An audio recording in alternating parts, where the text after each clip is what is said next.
Me friends and ఫ్యామిలీతో సరదాగా బయటకు వెళ్ళటానికి కారు లేదా అయితే వెంటనే ఈ నెంబర్కి కాల్ చేయండి. Welcome to Suman TV. నేను మీ సుమన్ టీవీ నాగ్.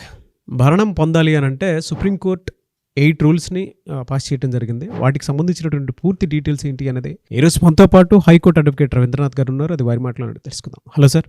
హాయ్ అండి నాగరాజు గారు. సార్, వైఫ్ అండ్ హస్బెండ్ రిలేషన్షిప్లో ఎవరైతే విడిపోయినటువంటి వాళ్ళు ఉంటారో, భరణం కోసం ప్రయత్నం చేసేటువంటి వాళ్ళు ఉంటారో, అంటే చట్టబద్ధంగా వాళ్ళకి ఏం రావాలి అనేటువంటి దానికే సంబంధించింది ప్రాపర్గానే ఉంటుంది కాబట్టి, సో కొత్తగా 8 రూల్స్ని పాస్ చేసినట్లయితే తెలుస్తోంది సుప్రీంకోర్టు. ఏంటి సార్ అవి? అది యాక్చువల్గా రూల్స్ అనడం కన్నా గైడ్ లైన్స్ అన్న వర్డ్ అయితే సూటబుల్ అవుతున్నారు. Okay sir. So it's total it's not a rules, it's guide lines యాక్చువల్గా, అంటే మార్గదర్శకాలు అవి. అంటే ఇప్పటివరకు సిఆర్పిసి సెక్షన్ 125 ప్రకారం ఏంటంటే మెయింటెనెన్స్ యాక్ట్ అంటాం దాన్ని యాక్చువల్గా, అంటే భరణం అంటాం, మనోవర్తి అంటాం. సో ఇది ఆయా కేసులు భార్యాభర్త ఇద్దరు కూడా కోర్టు పరంగా విడిపోయేటప్పుడు ఎవరికంటే భర్త ద్వారా భార్యకు పొందాల్సినటువంటి ఏదైతే మనోవర్తి అంటాం, ఆ మనోవర్తి లేదా భరణం ఎంతవరకు చెల్లించాలి అన్న విషయం మీద ఇప్పటి వరకు ఒక సైద్ధాంతికంగా ఒక ప్రాతిపాదికగా దిస్ ఈజ్ ద ఫార్మెట్ అని ఎక్కడ ఇప్పటిదాకా ఒక స్టాండర్డ్ ఫార్మెట్ అనేది లేదండి. ఒక్కొక్క రాష్ట్ర హైకోర్టు ఆయా రాష్ట్రంలో ఉన్నటువంటి విధి విధానాల ప్రకారం ఎవరు తగ్గట్టుగా వాళ్ళు ఆ ఇరువర్గీలను కూర్చోబెట్టుకొని న్యాయస్థానాలు న్యాయమూర్తులు వాళ్ళందరినీ కూర్చోబెట్టుకొని ఒక ఫార్ములా, దాన్ని స్ట్రైట్ జాకెట్ ఫార్ములా అంటారు. ఆ స్ట్రైట్ జాకెట్ ఫార్ములా ప్రకారం ఎవరికి ఏ కోర్టుకి తగ్గట్టుగా ఆ కోర్టు దాన్ని ఫాలో అవుతారు. ఏవో బేసిక్స్ కొన్ని ఉంటాయి. ఆ బేసిక్స్ పట్టుకొని ఏ కోర్టుకు ఆ కోర్టు ప్రకారంగా ఆయా కేసుల్లో ఒక డీటెయిల్స్ ఇవ్వడం జరుగుతుంది. అందుకని రీసెంట్గా గడిచిన మనం కొన్ని కేసుల్లో చూసేటప్పుడు కర్ణాటక కోర్టులో రీసెంట్గా ఒక లేడీకి ఖచ్చితంగా నాకు కావాల్సినట్టుగా ఒక 55 లక్షల రూపాయలు నాకు ఎవ్రీ మంత్ కావాలని చెప్పి ఒక ఆమెయడం జరిగింది. కొంతమంది ఏంటంటే కొంతమంది ఫైనాన్షియల్ కండిషన్స్ బాగుండేటప్పుడు కొంతమంది కోట్ల రూపాయలు అడుగుతారు. అయితే ఇలా ఒక్కొక్క కేసుకు సంబంధించి రకరకాలుగా ఆ భర్తల మీద ఒక రకంగా చెప్పాలంటే ఇది పీడించే విధంగా తయారైపోయింది. సెక్షన్ 498 ఎప్పుడైతే మిస్యూజ్ అయిందో రీసెంట్గా ఈ యొక్క గైడ్లైన్స్ కూడా సుప్రీంకోర్టు ఎందుకు ఇవ్వడం జరిగిందంటే ప్రధానంగా ఏదైతే మనకు అతుల్ సుభాష్ సంబంధించినటువంటి కేసు అదే రోజు నాడు ఈ యొక్క గైడ్లైన్స్ కూడా ఇవ్వడం జరిగింది. సో కొన్ని గైడ్లైన్స్ ఇచ్చి ఈ గైడ్లైన్స్ ఆయా రాష్ట్ర కోర్టులు మీరు ఆ మెయింటెనెన్స్ ఇచ్చే ముందు దీన్ని ఒక ప్రాతిపదికగా తీసుకోండి అని చెప్తూ కొన్ని రూల్స్ ఇవ్వడం జరిగింది. ఆ రూల్స్ మీతో షేర్ చేసుకునే ప్రయత్నం చేస్తాను నాగరాజు గారు. అందులో ప్రధానంగా ఫస్ట్ అని చెప్పింది ఏంటంటే భార్యాభర్తల యొక్క సామాజిక ఆర్థిక స్థితిగతులు. అంటే ఫస్ట్ ఏం చెప్తున్నారు, ఆ హస్బెండ్ అండ్ వైఫ్ ఇద్దరు కూడా వాళ్ళ ఫైనాన్షియల్ స్టేటస్ ఏంటంది, అదేవిధంగా సోషల్ కండిషన్స్ ఏంటి, అంటే బిజినెస్ చేసేటప్పుడు కానీ లేదా జాబ్ చేసేటప్పుడు కానీ సోషల్ స్టేటస్ని కూడా వాళ్ళకి తీసుకోండి, కన్సిడర్ చేయండి. ఒకవేళ భార్యాభర్తల్లో భార్యకు కూడా కొంత సోషల్ స్టేటస్ బాగా ఉంటే ఆ భర్త ద్వారా పొందే భరణం ఏదైతే ఉంటుందో దానికి కూడా పూర్తిగా లీగల్గా ఎంత ఇవ్వాలని రూల్ పెట్టకుండా భార్య ఫైనాన్షియల్గా బాగా స్ట్రాంగ్గా ఉండేటప్పుడు కొంత మెయింటెనెన్స్ ఇచ్చే విషయంలో కూడా తగ్గించమని చెప్తూ వాళ్ళ ఆర్థిక స్థితిగతులను కూడా కొంత పరిగణలో తీసుకోమని చెప్పడం కూడా జరిగింది. రెండో పాయింట్, భవిష్యత్తులో భార్యాభర్తల యొక్క ప్రాథమిక అవసరాలు అంటే ఫండమెంటల్ నీడ్స్ కొన్ని ఉంటాయి, ప్రైమరీ నీడ్స్ కొన్ని ఉంటాయి. Primary needs is the very very important. So marriage చేసుకున్నాం కాబట్టి కంపల్సరీ భర్త పూర్తిగా భరించాలి. 1983లో మనకి ఏదైతే వరకట్న వేధింపుల కేసు ప్రకారం 498 కేసు ఏదైతే ఏర్పడిందో దాని తగ్గట్టుగా ఇక పూర్తిగా భర్తే భరించాలి, భార్య యొక్క టోటల్ అవసరాలన్నీ భర్తే భరించాలి అన్న కండిషన్ నుంచి ఈరోజు పరిస్థితి ఏంది, భార్యలు కూడా జాబులు చదువుకుంటున్నారు, అంటే చదువుకునే సంఖ్య పెరిగింది, జాబులు చేసుకున్న సంఖ్య పెరిగింది కూడా. కాబట్టి దాన్ని కన్సిడర్లో పెట్టుకొని భవిష్యత్తులో వాళ్ళ యొక్క అవసరాలు ఏంటి, వాళ్ళ ప్రాథమిక అవసరాలు అంటే ఫుడ్ షెల్టర్ క్లాత్, వీటిని కూడా పరిగణలో తీసుకొని ఎంతవరకు లిమిటేషన్స్ ఉంటాయో ఆ లిమిటేషన్స్లో పాటించమని చెప్పి రెండో పాయింట్ చెప్పడం జరిగింది. మూడో పాయింట్, ఇరుపక్షాల యొక్క అర్హత, ఉద్యోగాలు. అంటే ఈ భార్యాభర్త ఇద్దరి మధ్యలో కూడా ఇప్పుడు ప్రతి వాళ్ళు చదువుకుంటారు. ఈరోజు 99% ఎక్కడో మారుమూల పల్లెల్లో తప్పించి ప్రతి ఒక్కరు కూడా ఈరోజు కోర్టుకు వచ్చి చేస్తున్నారంటే వాళ్ళు కూడా మంచి సోషల్ స్టేటస్లో మంచి జాబ్స్ చేసుకునే వాళ్ళు ఉన్నారు, అదేవిధంగా చదువుకునే వాళ్ళు కూడా ఉన్నారు. వాటిని కూడా కన్సిడర్ చేయండి. ఇంతకుముందు భరణం ఇచ్చేటప్పుడు ఏం లేదు, ఖచ్చితంగా భార్య ఇంత ఇవ్వాలి, నాకు పిల్లలు ఉన్నారు కాబట్టి ఇంత ఇచ్చేసేయాలి అంతే. అంటే ఆమె చదువుకుందా, ఆమెకి జాబ్ ఉందా, ఆమె ఉందా అని ఆలోచించకుండా ఇచ్చిన సందర్భాలు కూడా ఉన్నాయి. సో దాని దృష్టిలో పెట్టుకొని ఈ పాయింట్ కూడా మూడో పాయింట్గా చెప్పడం జరిగింది. ఇక నాలుగో పాయింట్, ఆదాయ మార్గాలు, ఆస్తులు. ఇన్కమ్ సోర్సెస్ ఏ రకాలుగా ఉండింది, ఒకవేళ ఇద్దరు విడిపోయారంటే మనోవర్తి ఇవ్వాలి, మెయింటెనెన్స్ ఇవ్వాలంటే ఈమెకి ఇంకేమైనా ఇన్కమ్ సోర్సెస్ ఉన్నాయా, అంటే వాళ్ళ పేరెంట్స్ నుంచి కానీ ఇన్కమ్ సోర్స్ ఏమన్నా. ఇంతకుముందు ఈ పాయింట్ ఉండేది కాదు. అంటే పేరెంట్స్ నుంచి ఆమెకు వస్తే కొన్ని ప్రాపర్టీస్, ఎందుకంటే ఆడపిల్లల ఆస్తి యొక్క చట్టం కూడా వచ్చింది. ఆస్తి యొక్క చట్టం ప్రకారం ఆమెకు కూడా పేరెంట్స్ నుంచి కొంత ఆస్తి వచ్చే అవకాశం కూడా ఉంది. అంటే వాళ్ళ పేరెంట్స్ కానీ ఆస్తి పర్లేదు ఉంటే ఆ ఇన్కమ్ కూడా వస్తుంది. కాబట్టి మీరు భర్త ద్వారా భరణం పొందేటప్పుడు దాన్ని కూడా కన్సిడర్ చేయమన్నారు.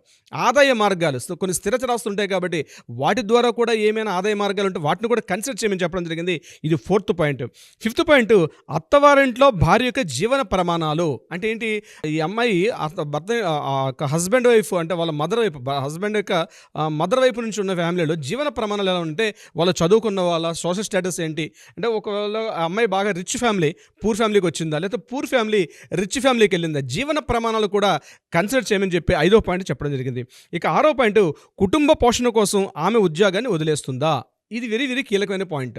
ప్రధానంగా ఏంటంటే, కొన్ని సందర్భాల్లో తన పిల్లల్ని చదివించుకునే ఉద్దేశంతో బాగా చదువుకున్నటువంటి అమ్మాయి కూడా మ్యారేజ్ అయిన తర్వాత భర్త యొక్క ఒత్తిడి మేరకు తమ జాబ్ను పక్కన పెట్టి హస్బెండ్ తోటి తన లైఫ్ని డీల్ చేస్తుంటారు. అంటే ఇక్కడ కుటుంబ పోషణ కోసం, లేకపోతే తన పిల్లల భవిష్యత్తు కోసం తను జాబ్ వదిలేసి ఇతనితో ట్రావెల్ చేసిన తర్వాత, ఆ భార్యాభర్తల మధ్య గొడవలు ఏర్పడిన తర్వాత ఆమె ఇప్పుడు ఈ విషయంలో డివోర్స్ అయిపోయింది, భరణం చెల్లించాలనుకునేటప్పుడు జాబ్ పోయింది, ఇప్పుడు జాబ్ లేదు ఆమెకి. సో దీన్ని కూడా దృష్టిలో పెట్టుకొని ఆమెని ఒక 100% అది కన్సిడర్ చేసి ఆమెకు కుటుంబ పోషణ కోసం ఆమె జాబ్ వదిలేసిందా అన్న పాయింట్లో కూడా కన్సిడర్ చేయండి.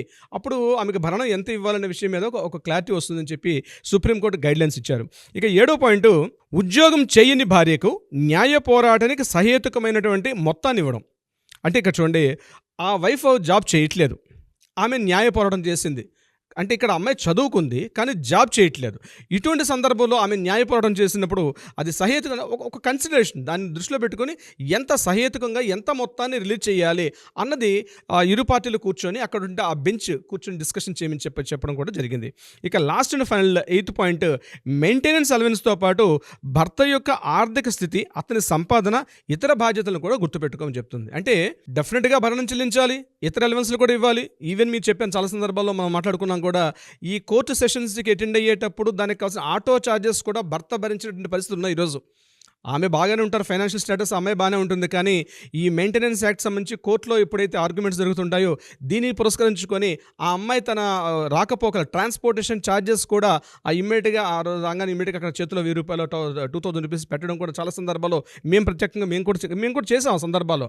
సో దీన్ని దృష్టిలో పెట్టుకుని ఏం చెప్తున్నారంటే, కోర్టులో మెయింటెనెన్స్ అలవెన్స్లు కానీ, అదేవిధంగా భర్త యొక్క ఆర్థిక స్థితి, అతని సంపాదన, కేవలం ఈరోజు ఎక్కడ కూడా సెక్యూర్డ్ జాబ్ లేదు ఎవరికి కూడా. ఒక 4 years ఉంటాడు, 5 years ఉంటాడు, ఏ క్షణం ఎలాంటి జాబ్ వస్తుందో తెలియదు. సాఫ్ట్వేర్ ఉద్యోగం, ఈరోజు మంచి పొజిషన్ ఉన్నాడు ఆయన, ఈరోజు డివోర్స్ అయిపోయింది. సో దీన్ని దృష్టిలో పెట్టుకుని ఈరోజు జాబ్ చేసేస్తారు. ఆ అబ్బాయికి ఏదో మెయింటెనెన్స్ ఇవ్వమంటారు, ఆలోచనగా అక్కడ పైన జాబ్లు పోతున్నాయి. జాబ్లు పోయేటప్పుడు ఆల్రెడీ కోర్టు ఆర్డర్ వచ్చేసింది కాబట్టి దాని ప్రకారం ఏమంటే ఈరోజు ఆయన జాబ్ పోయిన పరిస్థితి ఒక 3 years తర్వాత, 2 years తర్వాత. ఇటువంటి సందర్భాల్లో అట్లీస్ట్ వీరందరూ కూర్చొని పొజిషన్ ఏంటి, ఎలా ఉంది డిస్కషన్ చేయమంటున్నారు. డిస్కషన్ చేసి దాంతోపాటు అతని సంపాదన ఏంటి, అతని యొక్క ఆదాయ మార్గాలు ఏంటి, ఇతర బాధ్యతలు, అంటే అతనితో పాటు వాళ్ళ పేరెంట్స్ ఉంటారు, ఏజ్డ్ పర్సన్స్ ఉంటారు, అమ్మ నాన్న ఇద్దరు కూడా వాళ్ళ వయోవృద్ధులై ఉంటారు, వాళ్ళకు కూడా కుటుంబ అవసరాలు ఉంటాయి, వాళ్ళకు కూడా మెడికల్ హెల్త్ ఇవన్నీ సంబంధించి ఉంటాయి.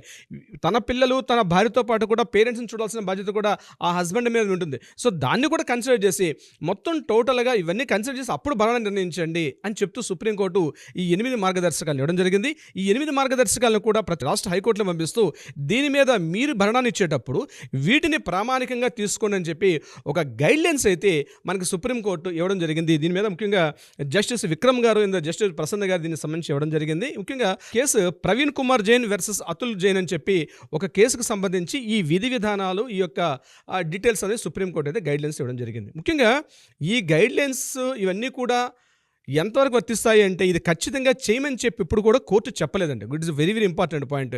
ఈరోజు వచ్చేసాయి కాబట్టి దీన్ని అడ్డం పెట్టుకొని 20 ఏళ్ళు మరలా కోర్టులకు వచ్చే అవకాశం ఉంటుంది. ఇది ఓన్లీ ఫర్ ద గైడ్లైన్స్.